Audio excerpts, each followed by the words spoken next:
여러분은 우리나라 군인이 뿐이 아닌 우리나라 선량한 시민에게 총을 무장한 채 협박을 한다면 어떤 생각이 들 것 같나요? 생각조차도 하기 싫지만 그 전에 그런 일이 일어나겠냐? 부터 말할 겁니다. 물론 지금의 시대라면 상상조차 안 되는 일이지만 97년도에 실제로 우리나라 백령도에서 그런 일이 발생합니다. 97년도 당시 백령도는 안 그래도 특수지역이라 경찰 관청보다도 군이 섬을 통제하고 있는 상황이었습니다. 그래서 그런지 도를 넘는 행보를 당해도 하소연할 길이 없는 상황이었죠. 그런 상황에서 큰 사건이 하나 터진 겁니다. 때는 97년 10월 22일 백령도 진천리에 술집에서 발생합니다. 해병부대 소속이었던 이모 중대장 등 군인 4명이 술집에서 술을 마시다가 종호원분들과 시비가 걸리게 됩니다. 시비가 걸린 이유는 종호원의 서비스가 만족스럽지 못해서 군인들이 술값을 안 낸다고, 즉 술값 지불을 거부하기 시작하면서 말다툼이 시작된 겁니다. 이렇게 말다툼이 길어지자 결국 싸움으로까지 이어지게 되었습니다. 상황이 점점 커지자 경찰에 신고해야 정상이지만 앞서 말한 것처럼 백령도는 경찰보다는 군이 통제가 더 강하기 때문에, 그리고 군인이랑 시비가 붙었기에 헌병에 신고를 합니다. 그래서 헌병에 도착하게 되고 여차 일이 잘 마무리되는 듯 싶었습니다. 여기서 일이 마무리가 됐으면 그나마 깔끔했을 텐데 문제는 이 다음에 벌어졌습니다. 부대에 돌아간 술에 취한 중대장은 머리 끝까지 화가 난 상황이었습니다. 그래서 그는 하면 안 되는 짓을 하고 맙니다. 바로 자기 소속 병력을 술집으로 출동시킨 겁니다.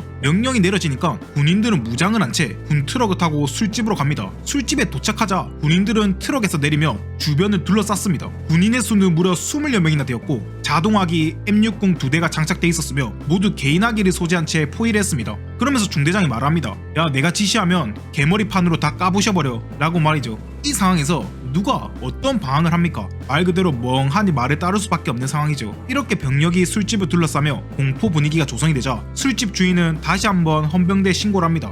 그러자 해병대 수사관 그리고 군 간부들이 현장에 나와 출동한 병력을 철수시켰습니다. 그렇게 일이 마무리가 되었습니다. 다시 말하지만 백령도는 북한과 바로 맞닿는 최전방에 위치한 곳입니다. 이러한 곳에서 중대장이 술을 먹고 병력을 불법으로 출동시켰으니 그에 따른 벌을 받아야겠지요. 하지만 놀랍게도 중대장은 아무 처벌을 받지 않았습니다. 그 이유는 정식으로 사법 처리를 하지 않고 헌병대장이 우리 밑에 있는 애들이니 여단장이 처리할 수 있는 행정 처리로 돌려버린 겁니다. 경찰도 이 사실을 알았지만 아무것도 하지 못했고 심지어 주민이 피해를 본 이 사건을 조사조차 하지 않습니다. 그 이유는 간단했습니다. 백령도는 군인들로 인해 경제가 돌아가는 체제였고 군인들과 괜히 싸워봤자 지역 전체 경제가 다 망가지기 때문입니다. 심지어 적반하장으로 군은 주민들에게 무릎 꿇고 여단장 앞에서 빌지 않으면 절대 장사를 못할 거다 라는 말도 했습니다. 그리고 주민들의 피해는 이것뿐만 아니었습니다. 군부대에서 포 사격 연습을 위해 포를 쏘는데 대상이 부위 같은 인공목표물이 아닌 돌이 솟아나는 곳에 포를 쏘면서 사격 연습을 하였습니다. 돌이 솟아난 곳은